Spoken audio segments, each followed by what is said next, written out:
Muy buenas a todos, ¿qué tal? ¿Cómo estáis? Hoy tenemos una súper entrevista con Estefanía Esteves. ¿Qué tal, Estefanía? ¿Cómo estás?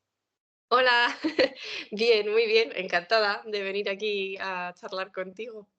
Muchas ganas, ¿no? Claro que sí, de hablar siempre, siempre hay ganas.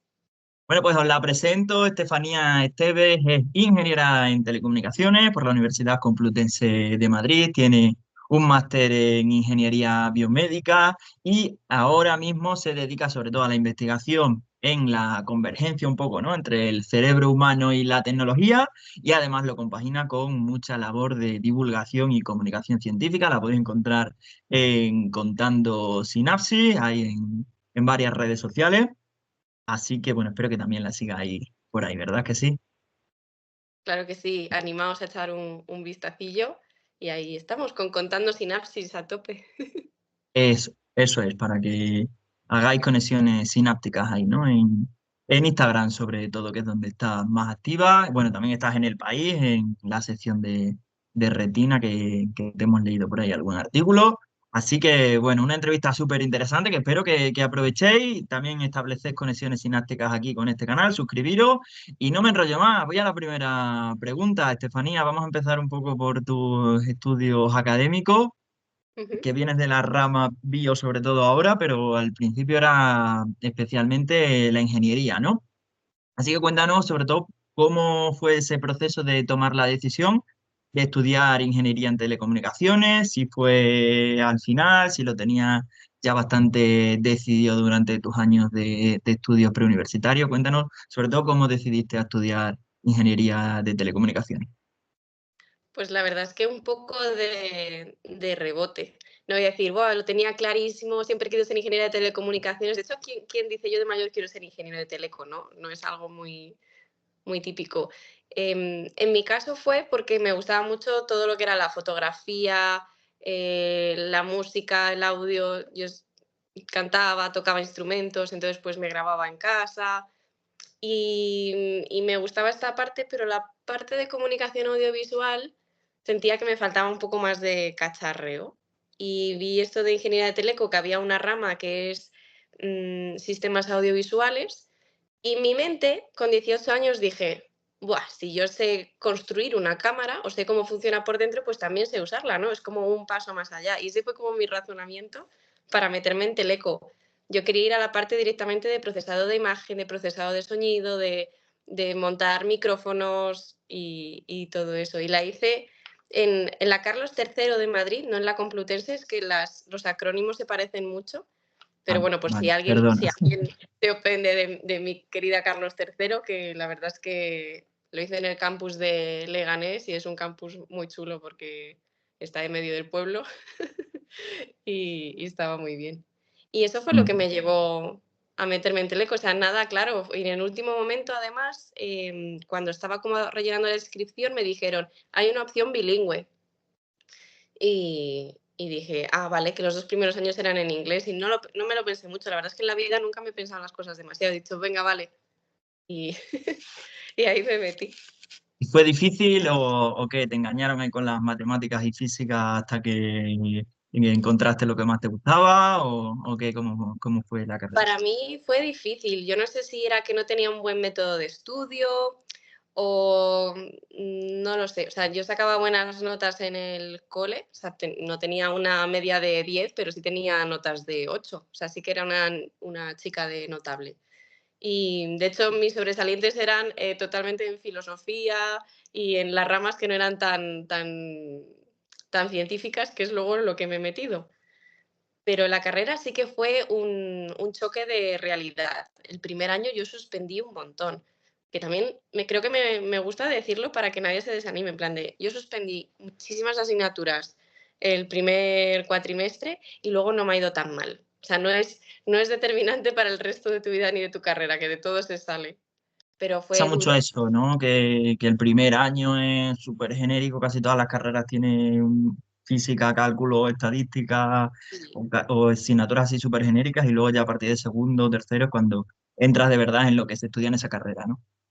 Sí, justo. Sí que en primero empezamos ya a ver cositas de programación, alguna cosita de circuitos, pero muy básica. pero aunque es muy básico, claro, el sistema de evaluación o de estudio de la carrera ya es distinto. En el colegio todavía, digamos que muchas veces son los mismos tipos de ejercicios, al final acabas como automatizándolo bastante.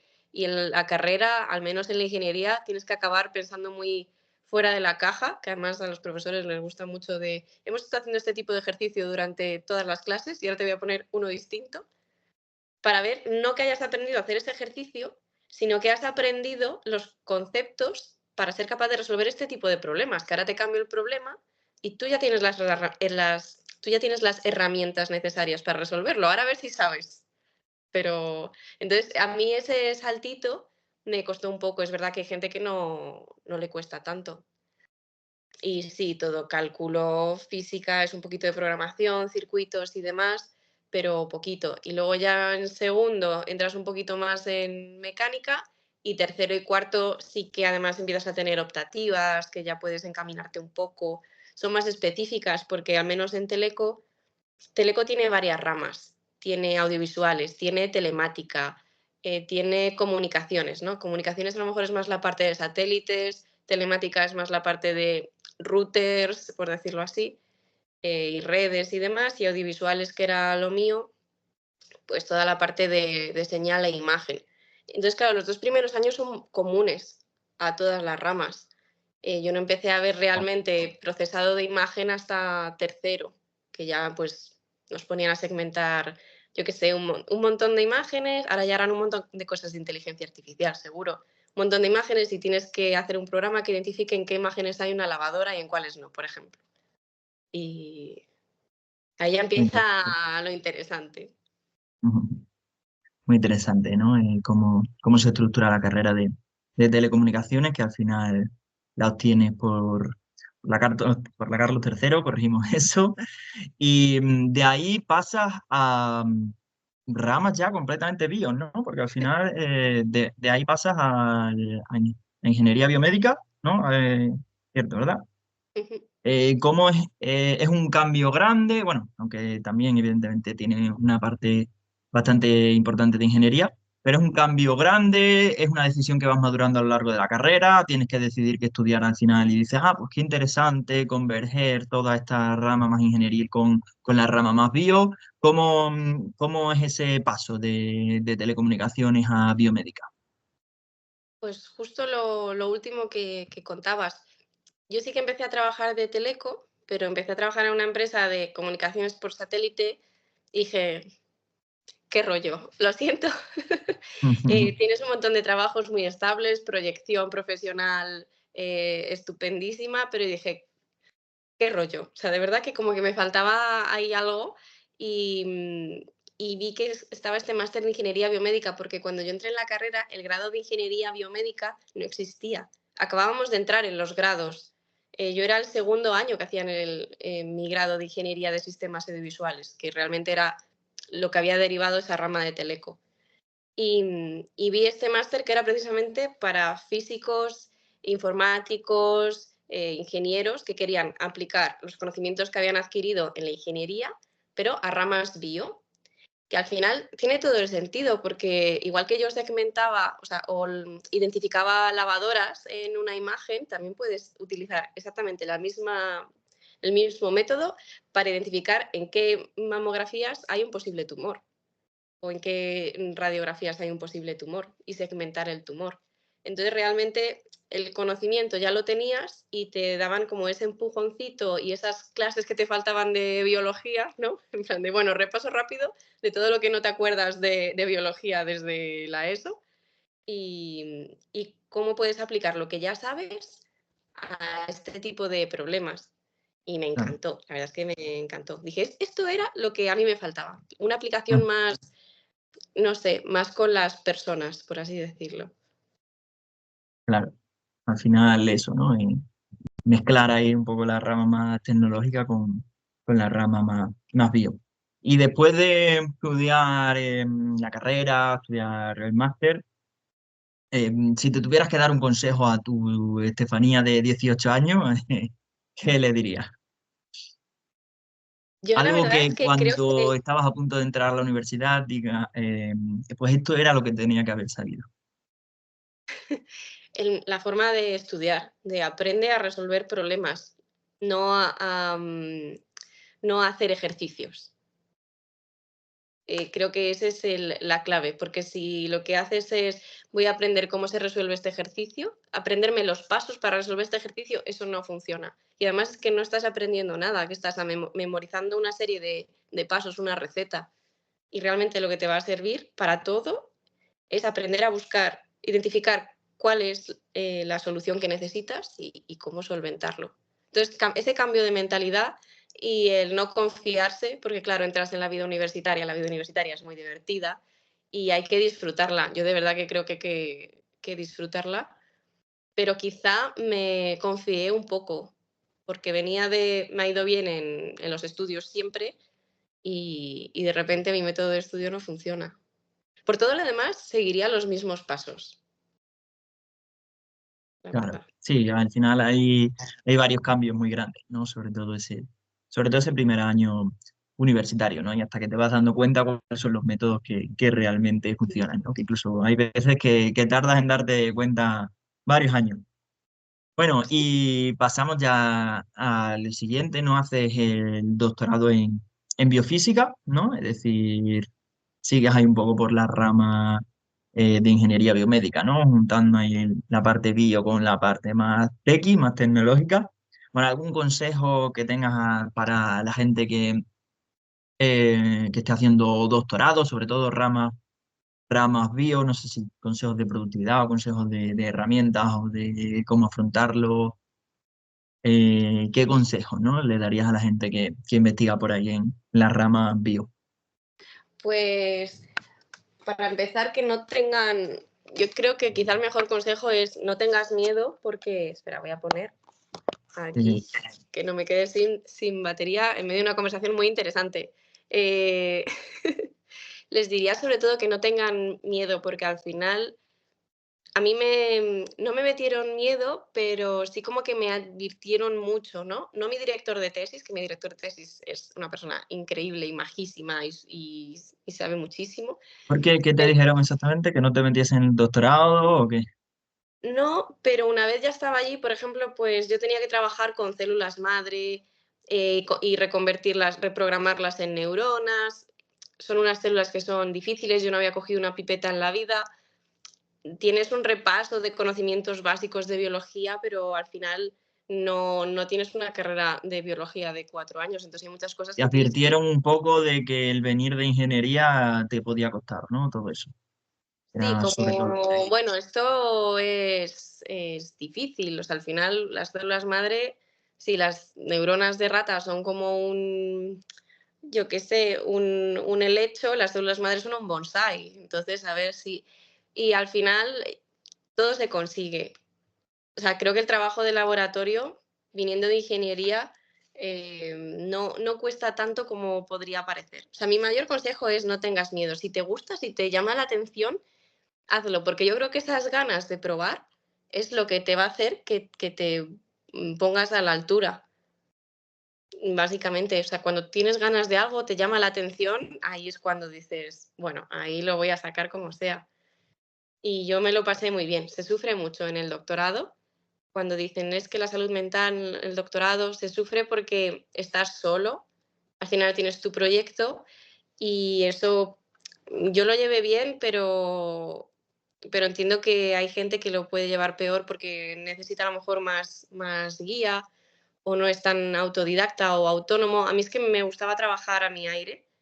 Entonces tenía mis compañeros y hacíamos equipo y nos ayudábamos entre nosotros, pero al final cada uno tiene su proyecto y a mí me gustaba un poquito que me dejen libertad, ¿no? Para experimentar y para probar cosas. Pero es verdad que te encuentras con que siempre te han dicho lo que tienes que hacer esta práctica, en la que tienes que hacer esto y esto y esto para mañana. Y de pronto tienes una página en blanco que dices, este es tu proyecto, este es tu trabajo durante los próximos 4 o 5 años y te lo tienes que inventar tú y que guisar tú, e incluso aunque ya haya un plan de investigación y un plan de proyecto, siempre tienes que estar preparado para desviaciones, porque es que en investigación y sobre todo en el laboratorio que pueden pasar muchas cosas. Puede que la línea que habías preparado realmente no funcione y tengas que cambiar cuando ya llevas un año trabajando en ello. Entonces, claro, es duro porque tienes que estar preparado para estar muchas veces tomando decisiones solo, soportar mucho el fracaso, los cambios de, tengo que renunciar de verdad, que he estado 6 meses o un año trabajando en esto y ahora tengo que cambiar todo mi plan de investigación y estas cosas pueden pasar. Bueno, volvemos a hacer sinapsis por aquí. ¿Algún consejo de salud mental o de productividad o de herramientas también, ¿no? Cuando estás haciendo el doctorado? Pues como consejo de productividad, pues como decíamos, que muchas veces estás solo con tu proyecto, pero siempre va a haber un equipo y siempre vas a tener un director que sea más o menos cercano. Algo que a mí me costó, por ejemplo, es pedir ayuda. Parece muy sencillo, pero cuando estás en un ambiente que encima, al menos a mí me pasó, de repente estoy en un grupo de físicos, porque mi doctorado era con neuronas, porque las neuronas se consideran materia condensada, y entonces era el departamento de física de la materia condensada, pero te ves ahí en un ambiente como muy, no sé, que de gente muy inteligente, muy ilustre, y dices, es que no voy a preguntarles una tontería, me da vergüenza. Y, y al final, pues cuando tenía un problema, vale, primero intenta solucionarlo tú, a ver si puedes ser solvente, pero si ves que te atascas, no te estés una semana atascado o un mes atascado. Pide ayuda, porque seguramente hay una persona de tu equipo o tu departamento que te puede echar un cable y al final, pues para eso está el equipo, ¿no? El grupo de laboratorio. Entonces, eso por un lado. Y luego organizarte muy bien los tiempos. Es verdad que en el laboratorio hay veces que no salen las cuentas porque necesito tener esta muestra tantas horas, esto tiene que estar en el congelador tantas horas y al final dices, bueno, según mis cálculos, el sábado a las 10 de la mañana tengo que estar aquí para limpiar los medios o para hacer lo que sea. Y cuando trabajas con cosas vivas, pues esto a veces pasa. Entonces, muy buena organización para por lo menos intentar evitar eso y tener también tus momentos de vida social y de relajarte. Y luego herramientas más concretas. Eh, Esto supongo que está mal decirlo, pero para encontrar artículos científicos con tu email de la universidad, porque seguramente si haces doctorado estás asociado a una universidad, tienes acceso a bastantes revistas, incluso de pago, pero a veces ni siquiera tu universidad tiene acceso a algunos artículos. Y hay truquitos, por ejemplo, está Reddit. Reddit tiene una sección que es Reddit Scholar y ahí hay gente maja que a veces sube los artículos que no están disponibles. Yo creo que todos los científicos en general somos o la mayoría somos de la posición de la ciencia debería ser abierta. ¿Para qué haces ciencia? Para compartirlo con los demás y avanzar, ¿no? O sea, debería ser algo, yo qué sé, de comunidad, como para luego ponerle una barrera de pago, es que no tiene sentido. Luego está también SciHub, que lo buscáis y lo cotilleáis, pero también es una plataforma donde podéis encontrar algunos artículos. Y también podéis preguntar si tenéis compis en otras universidades, a lo mejor su universidad sí que tiene acceso y os lo pueden descargar. Entonces, a nivel de artículos, eso te salva bastante tiempo.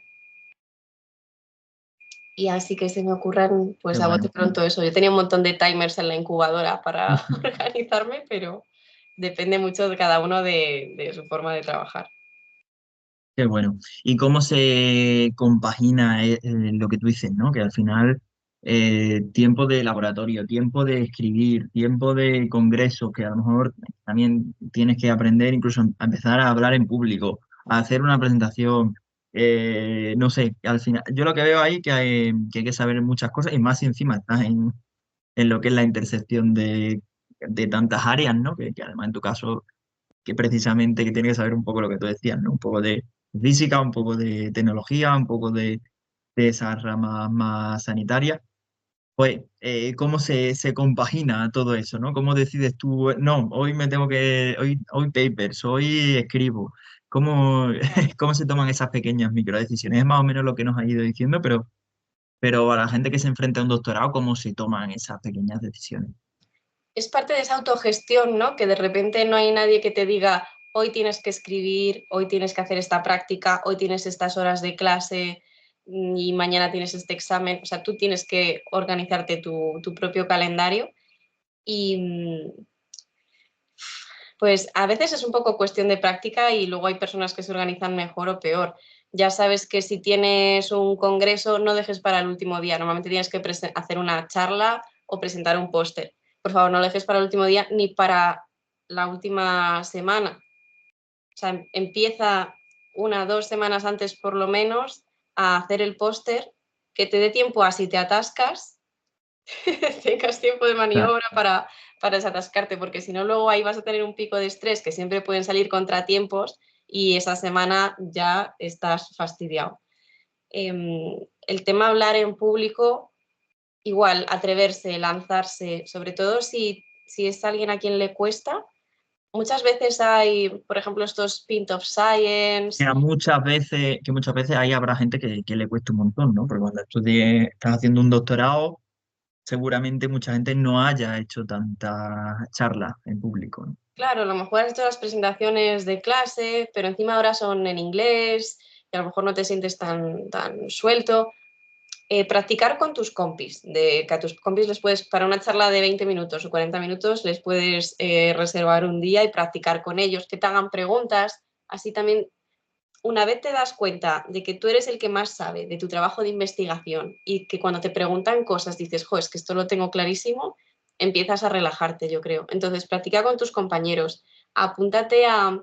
Hay congresos de doctorandos para doctorandos, hay eventos tipo, pues esto, el Pint of Science, ¿no? Que se hacen, que no estás en un congreso, estás en una cafetería o en un bar contando tu investigación y es más cercano, ¿no? Y si te equivocas o dices alguna barbaridad, no pasa nada, porque como mucho, ¿qué es lo peor que puede pasar? Que te digan, acabas de decir una barbaridad. Pues sí, tienes razón, perdón. Pero si les cuesta un poquito, yo recomendaría coger rodaje, en plan, lánzate, porque esos nervios antes de subirte al escenario siempre están, pero la seguridad de una vez esté ahí arriba y empiece, lo voy a hacer bien, al final lo acabas cogiendo porque por experiencia tu propio cerebro sabe que esa amenaza ya no es una amenaza tan seria, ¿no? Ya hemos pasado por aquí, sé que lo puedo hacer, no es algo hipotético que me imagine todos los posibles cosas que pueden salir mal, sino que sé que lo voy a hacer bien. Es solo el nerviosillo, ¿no? De ver a la gente y tal. No sé, que se atrevan a Eso es. lanzarse. Y Eso compaginarlo es. con el Ujú. resto de cosas, pues es eso, es cuestión de organizarse. Yo, por ejemplo, que hacía experimentos y también hacía la programación y escribía, pues si tengo que dejar un experimento grabando 20 minutos o 25 minutos, pues me pongo un timer, me pongo un cronómetro como los de la cocina en la incubadora y me vuelvo a sentar el ordenador. Cuando suena, pues voy a cambiar los medios y lo hago, pongo otro timer. Y entonces así es como yo me organizaba un poco. O pues yo que Qué sé, bueno. disecciones los miércoles. Pues si los miércoles es día de disección, los miércoles me dedico a todo lo que es técnico de laboratorio y los jueves más a programar. Y la tesis, 6 meses antes, escribir. Que parece que, bueno, es que es un libro, son 100 páginas, 200, no tiene que ser un libro larguísimo. Incluso a lo mejor ya tienes artículos publicados y dices, va, es que como ya tengo un artículo, dos, tres publicados, es solamente volcarlos en la tesis. De verdad, 6 meses antes hay que ponerse, porque luego ahí es cuando te das cuenta de, uff, es que, y la introducción para lo último. Yo sé que es muy tentador empezar con la introducción, ¿no? Porque es como lo lógico, pero empieza por los métodos y por los resultados de lo que tú has hecho, que es algo más mecánico, no tienes que investigar tanto en la literatura, te empiezas a escribir los métodos que has utilizado, los resultados que has obtenido, ya tienes una visión de, vale, este es mi trabajo de tesis, y luego ya te pones a contextualizarlo en la introducción, porque si la introducción te queda un poco más corta o un poco más chustera, no pasa nada, lo importante son los resultados. Entonces, empezar con mucho tiempo y empezar por lo que son los métodos y los resultados que has utilizado, que la introducción está muy bien y muy bonita, pero no es lo que te va a dar el título. O sea, si te queda más corta, no te va a quedar un peor doctorado por eso. Me parece fácil, ¿no? Tal y como nos lo has contado, pero bueno, la realidad es que aunque lo sabemos, ¿no? Que, que la gente que hace el doctorado, pues cuesta, ¿no? Pero bueno, lo que tú dices, ¿no? Se hace camino al andar. Justo. Y me hablabas antes del tema de la ciencia abierta y de las fronteras de la ciencia, ¿no? Que al final buscamos ese progreso.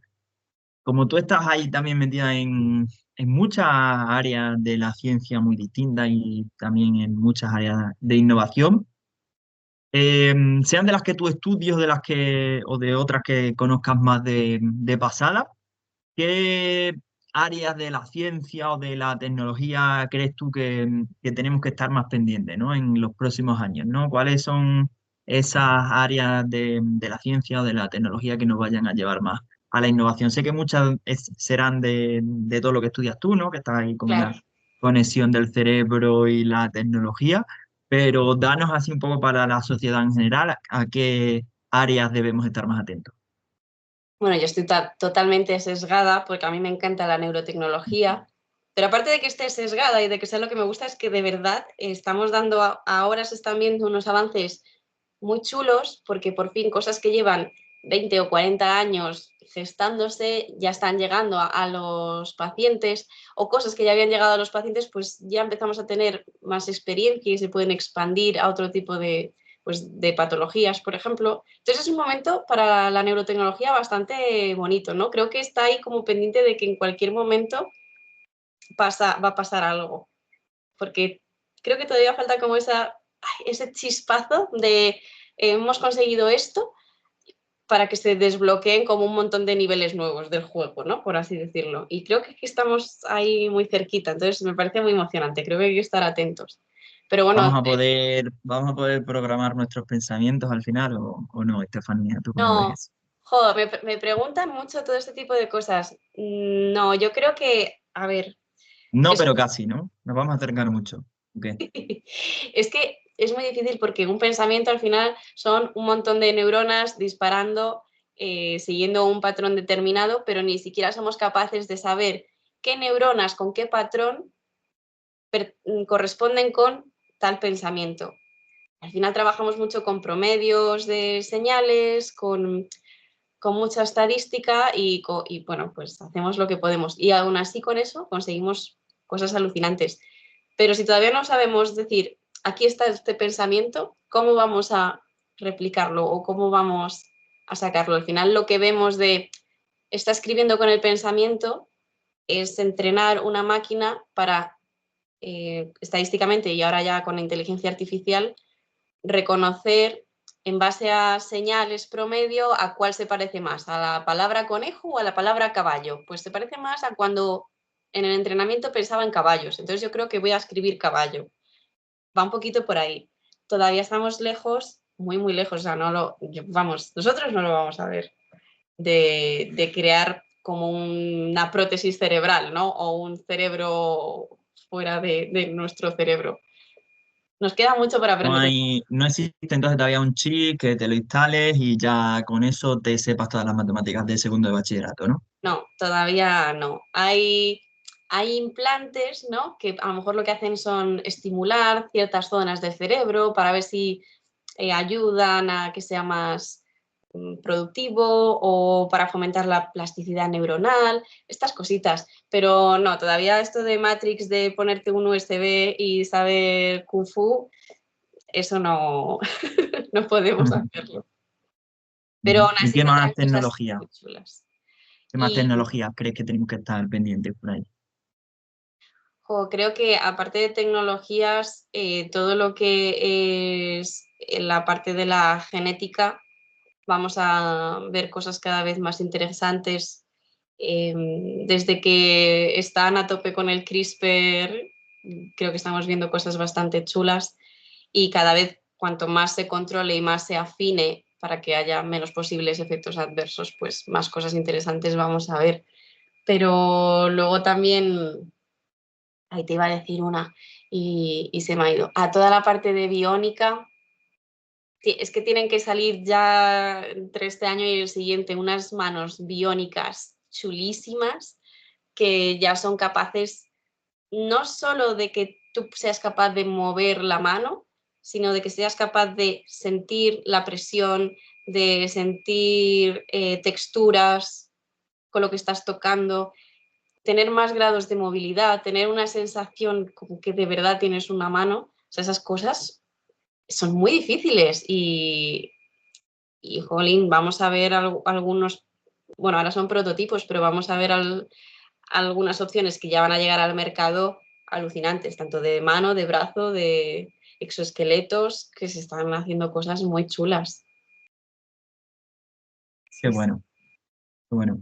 Bueno, y si queremos aprender de todo eso, ya conocemos tus redes de Contando Sinapsis. Cuéntanos también un poco, pues, en qué redes sociales estás y bueno, si quieres dar alguna llamada a la acción para que la gente te siga o que te vea en el país, pues es tu momento de spam, por así decirlo.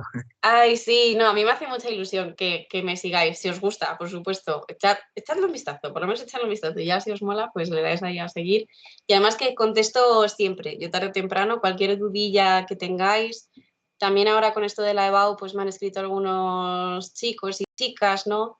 Curiosamente, me han escrito varios porque les gustaba esto de hacer teleco, ingeniería biomédica, de cómo luego llegas a neuro, y a mí se me hace mucha ilusión, porque yo es un camino que he seguido, como te iba contando, casi de casualidad, y que la gente ahora diga, no, es que este es mi plan de futuro, me parece increíble. Claro. Entonces, Bueno, bueno, ahora hay muchas más opciones, ¿no? Porque sí, también ingeniería biomédica es ya una carrera, ¿no? Y supongo que habrá más por ahí de ese estilo, pero hay más sí, opciones ahora, ¿no? acaba de salir el primer grado de neurociencia, específico de neurociencia, ya ha salido este año.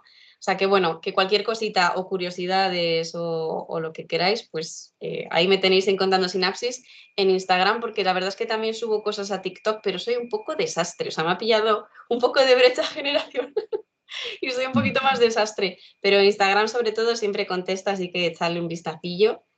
Y bueno, un poquito lo que hablábamos, ¿no? Por esto de la ciencia abierta, que a veces es difícil acceder, tienes que rebuscar mucho el artículo, incluso salen noticias y lees la noticia y dices, quiero realmente ver qué decía el artículo. Y el artículo te encuentras que tengo que pagar $20 para descargarlo y dices, esto no puede ser. Entonces, un poco yo creo lo que me llevó a divulgar tanto, porque creo que era un tema que no se conocía mucho, ¿no? Todo lo que es eh, la ingeniería biomédica y sobre Claro. todo la neurotecnología, y dije, jo, yo aquí creo que hay cosas que tengo para contar, para aportar. Y luego, pues, porque a lo mejor hay gente o que no puede acceder a esa información o que a lo mejor les cuesta más extraer el resumen, pues no sé, como yo lo hago porque me gusta, pues ¿por qué no contarlo? Seguro que a alguien más también le interesa, ¿no? Fue un poco mi mentalidad. Si a mí me gusta, tiene que haber más personas como yo. Entonces fue un poco mi mentalidad. Así que eh, por eso Claro, estamos ahí. claro, que un paper que para el común de los mortales pues no es tan sencillo de leer, ¿no? Entonces que nos lo explique alguien que sea experta en la materia, pero que además sepa contar lo que esté en el mundo de la investigación, pero también de la comunicación, pues eso es súper positivo. Pues Estefanía, no sé si nos ha quedado alguna cosa por decir, algo que no te haya preguntado que quieras decir. La verdad a mí me ha gustado mucho. No sé si hay algo que se nos haya quedado por ahí en el tintero. Seguro que se nos han quedado muchas cosas, pero bueno, cualquier cosita, si al que nos esté viendo se le ocurre, pues ahí están nuestras redes para que nos pregunten. Que yo Eso es. encantadísima. Eso es, si no te vuelvo a llamar o si no que te pregunten en los comentarios o en @contandosinasis, que por supuesto lo pondré por aquí abajo para que te sigan en tus redes sociales. Pues nada, Estefanía, muchas gracias, ha sido un placer y espero seguir aprendiendo mucho de ti en tus redes.